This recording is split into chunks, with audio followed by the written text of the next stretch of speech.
السلام عليكم ورحمة الله وبركاته. أهلا بيكم مع فيديو جديد في قناتنا اعرف عربيتك مع وائل المنياوي. احنا زي ما عودناكم دايما في فيديوهاتنا بنشوف العطل وبنشوف أعراضه، وبعد كده بنشوف تصليحه ازاي والمشكلة حلها ازاي، وبنجيب قطع وازاي نختبر قطعة الغيار القديمة بتاعتنا ونشوفها هي ونتأكد ان هي بايظة قبل ما نروح نشتري غيرها، وبعد ما نشتري الجديدة نختبرها قبل ما نركبها في العربية عشان نضمن في الآخر خالص أفضل نتيجة للعربية. احنا النهارده معانا عطل شائع وخصوصا في الفتره الاخرانيه. انت تبقى ماشي عادي تيجي في مطالع تلاقي العربيه ما فيهاش عزم، مش قادره تطلع المطلع، تطلع بالعافيه. العربيه بتنتش، بتقطع، بتتفتف، ايا كان المسمى. ممكن تلاقيها بتضرب مدافع من ورا من الشكمان. ممكن تغيب في الدواره، تبطل العربيه تيجي تدورها تاني، وخصوصا لو ركنتها فتره تلاقيها مش عايزه تدور الا بعد 3 4 مرات.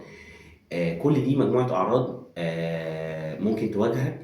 هنتعرف على السبب إيه ونتعرف على الحل إيه. خليكم معانا.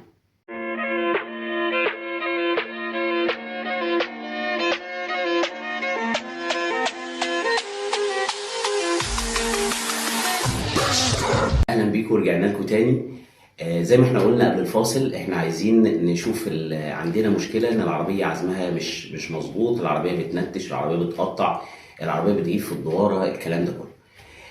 النهارده احنا عشان نوصل للحريق اللي بيحصل جوه البستم اللي بناء عليه العربيه بتتحرك، تتحول الطاقه الحراريه او الحريق ده لطاقه حركيه، وبناء عليه العربيه تتحرك وتمشي وتبقى ماشيه بكفاءه.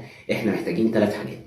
اول حاجه احنا محتاجين بنزين، ومحتاجين هواء عشان الاكسجين يساعد على الاشتعال، ومحتاجين شرارة كهربائية تؤدي إلى الاحتراق أو تخلي يحصل فيه الاحتراق أو الانفجار زي ما بيسموه. تمام. فاحنا هنمسك إن شاء الله بإذن الله في الفيديوهات اللي جاية كلها هنمسك حاجة من دول عشان نحل المشكلة. احنا دلوقتي العربية مش عايزة تمشي أو بطيئة أو ضعيفة أو سحبها ضعيف. هناخد أول حاجة هنشتغل عليها المرة دي هي دورة البنزين بشكل عام. دورة البنزين بتاعتنا متكونة موضوع بسيط قوي. تانك فيه بنزين، ترمبة بنزين بترفع البنزين ده يعدي على فلتر بنزين، فلتر البنزين يروح للموتور من خلال الرشاشات. كل رشاش من الرشاشات يدخل بنزين للغرفة اللي احنا عايزينها. احنا النهارده عندنا العطل، الاعراض اللي احنا قلناها، العربيه ما تسحبش والكلام ده كله، احتمال كبير يكون في مشكله في دوره البنزين بتاعتنا. اول حاجه بندور عليها دايما بنلجا للطريق السهل، فلتر البنزين. نغير فلتر البنزين، شوف فلتر البنزين ايه مشكلته، في مشكله ما غيرناهوش، ناسيين نغيره بقالنا فتره كبيره ما غيرناهوش. تمام.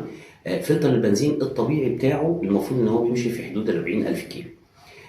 احنا ممكن نطول عليه وننساه والكلام ده كله، وبرضه في الفتره الاخرانيه انا انصح ان بلاش نطول لفلتر البنزين حتى لل 40,000 لوجود يعني لا، عشان نتجنب لو في شوائب في البنزين او مشاكل في البنزين. نخش على النقطه الثانيه والاهم والعطل الشائع اللي كان في الفتره الاخرانيه وظهر في الفتره الاخرانيه، هو عطل ترمبه البنزين. ترمبه البنزين عاده بتتكون من جسم الترمبه، عوامه اللي هي مؤشر البنزين اللي بيقرا لك على انت في التانك قد ايه، واخيرا القلب اللي هو البامب او اللي بيرفع البنزين او بيضخ البنزين في الخراطيم. معلومه بشكل عام عشان نبقى عارفينها، قلب ترمبه البنزين ما بيشتغلش بشكل مستمر، هو بياخد اوردر من الكنترول بتاع العربيه، بيشتغل يملى الخراطيم، يقف عن التشغيل ما بيفضلش شغال. احتاجت العربيه تاني او الخراطيم فضيت تاني بيبدا ياخد يضخ تاني، وهكذا. يعني هو بيشتغل بشكل متقطع. شكل عوامة البنزين بتاعتنا هو ده شكل عوامة البنزين. تمام. موضوعها سهل جدا وفكرتها سهلة جدا. تمام. قلب ترمبة البنزين بتاعنا هو ده شكل قلب ترمبة البنزين. تمام. ده شكل قلب ترمبة البنزين. طبعا مع اختلافات من عربية لعربية ممكن يتفاوت الشكل، الكلام ده كله. اما بنشتري القلب بيبقى عبارة عن القلب ومعاه مصفى. تمام.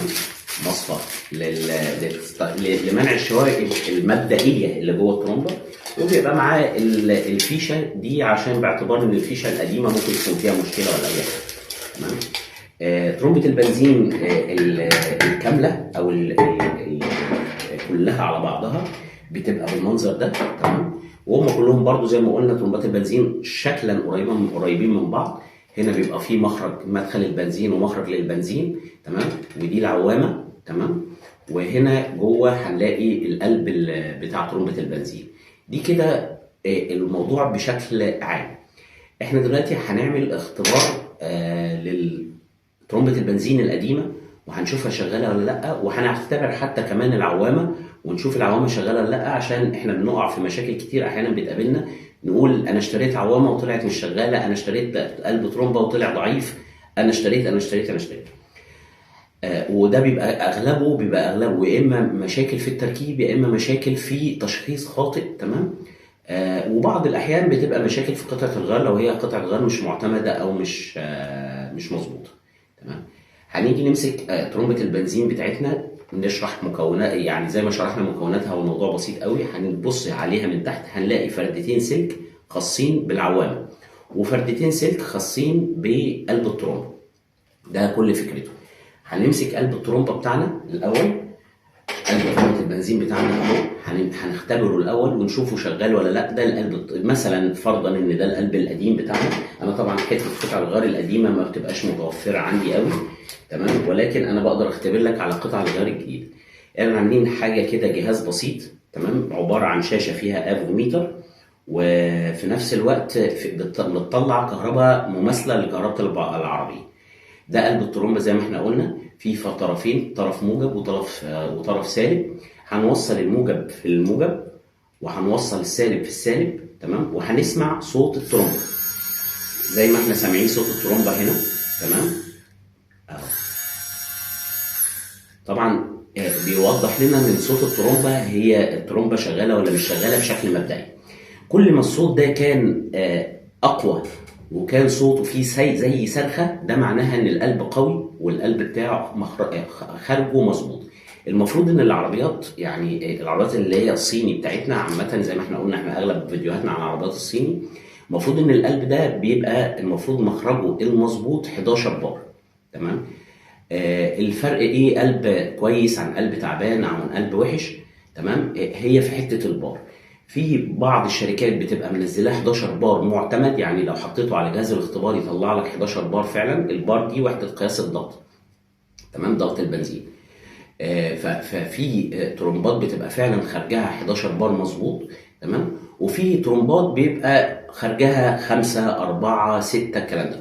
كل ده يشغل العربيه، حتى الاربعه والخمسه، مع ان احنا عايزين 11 بار. كل ده هيشغل العربيه بناء على ايه؟ احنا قلنا زي ما قلنا العربيه قلب الترومبه ما بيشتغلش بشكل مستمر، هو بيملى الخراطيم وبيملى الدوره وبيتوقف، فاوريدي كل الضغوط دي هتعمل. ولكن كل ما القلب كانت اقوى كل ما كان هيستحمل مشاكل تقابله، المشاكل اللي تقابله يقدر يستحملها. بمعنى ان النهارده في رواسب في البنزين، القلوب القويه زي ال 11 بار والكلام ده كله، اي رواسب بيفرمها ويعديها وتروح بعد كده تتحجز في الفلتر.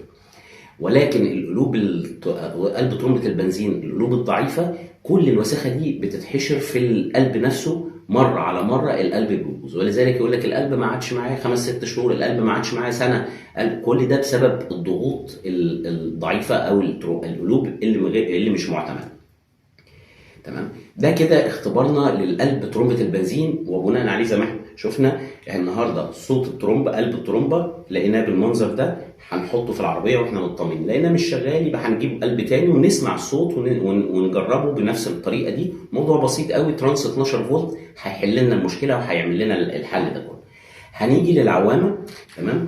زي ما قلت لحضراتكم العوامه فكرتها بسيطه قوي. هو كهرباء داخله من الطرف ده. الكهرباء دي بتبقى 12 فولت اللي هم بتوع العربيه. كل كهرباء العربيه بتبقى 12 فولت اللي هي زي البطاريه. والطرف الثاني ده الكهرباء اللي خارجه من العوامه. العوامه ما هي الا مؤشر متدرج، تمام. الكهرباء ما بتخش من طرف، كل ما هنقرب من الطرف اللي داخل منه الكهرباء كل ما الكهرباء هتبقى طالعه من الطرف الثاني كامله. كل ما هنبعد الطرف المتدرج ده عن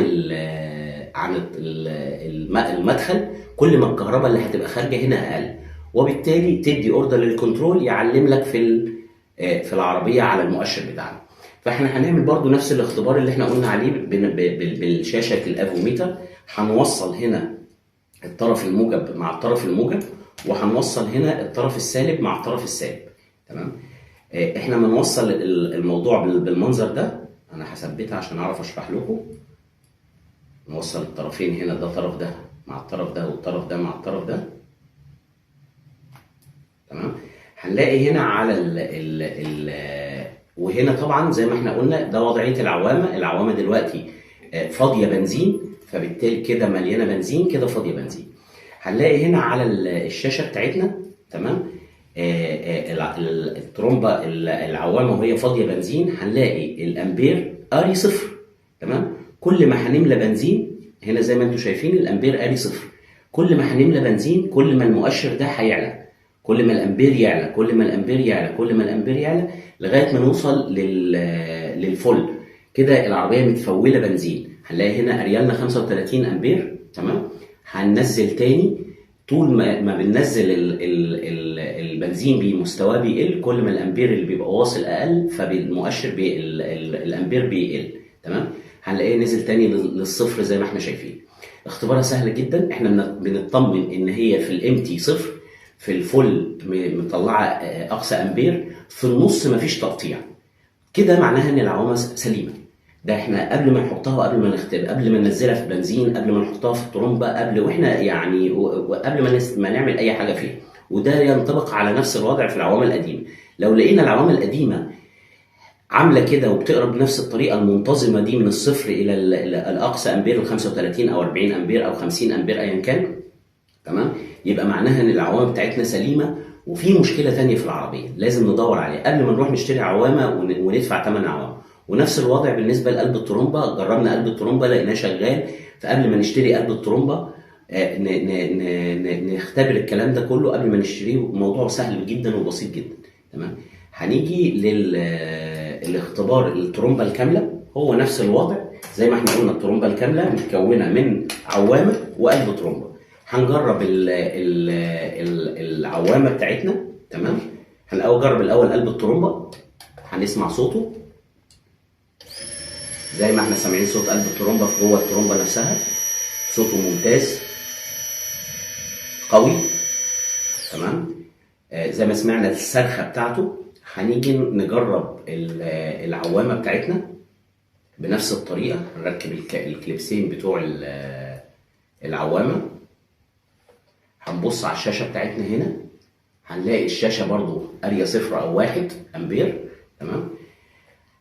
هنرفع المؤشر او نملى بنزين او نزود بنزين. كل ما هنزود بنزين كل ما الامبير بتاع العوامه بيعلى او بتاع الافوميتر بيعلى. تمام. يبقى معناها ان العوامه شغاله، مفيش اي تقطيع في النص. من اول العوامه لاخر العوامه كله شغال، بيعلى ويوطى زي ما حضراتكم شايفين. يبقى معناها كده ان العوامه او ترومبه البنزين كامله مظبوطه. الكلام ده هنعمله في الترومبه الجديده، هنعمله في الترومبه القديمه قبل ما نشتري الترومبه الجديده عشان نضمن افضل نتيجه، عشان ما نبقاش دفعنا فلوس في ترومبه بنزين، في قلب ترومبه بنزين، وعمالين نضرب اغماس في اسداس. هو العطل ايه؟ هو فين؟ هو المشكله ايه؟ يبقى احنا كده وصلنا لافضل نتيجه، وعرفنا مشكله عربيتنا ايه، وعرفنا عربيتنا زي ما احنا معودينكم في فيديوهاتنا دايما ان احنا ازاي نعرف العطل قبل ما نروح للميكانيكي، او من خلال التشخيص طبعا الخارجي او المبدئي. وبعد ما نروح للميكانيكي او الفني نبقى عارفين نعرف الفني على عربيتنا. دي عربيتي انا، لازم انا اللي اعرفها واعرف الناس بيها. تمام. اتمنى اكون فدتكم في الفيديو بتاعنا دوت، واتعرفنا على عطل جديد وعلى مشكله جديده بتقابلنا، وهو ترومبه البنزين او قلب ترومبه البنزين او العوامه. منظومه الترومبه نفسها كامله بتشتغل ازاي وفكرتها ازاي وماشيه ازاي. ودمتم سالمين ان شاء الله باذن الله، ونراكم على خير في فيديوهات جايه ان شاء الله.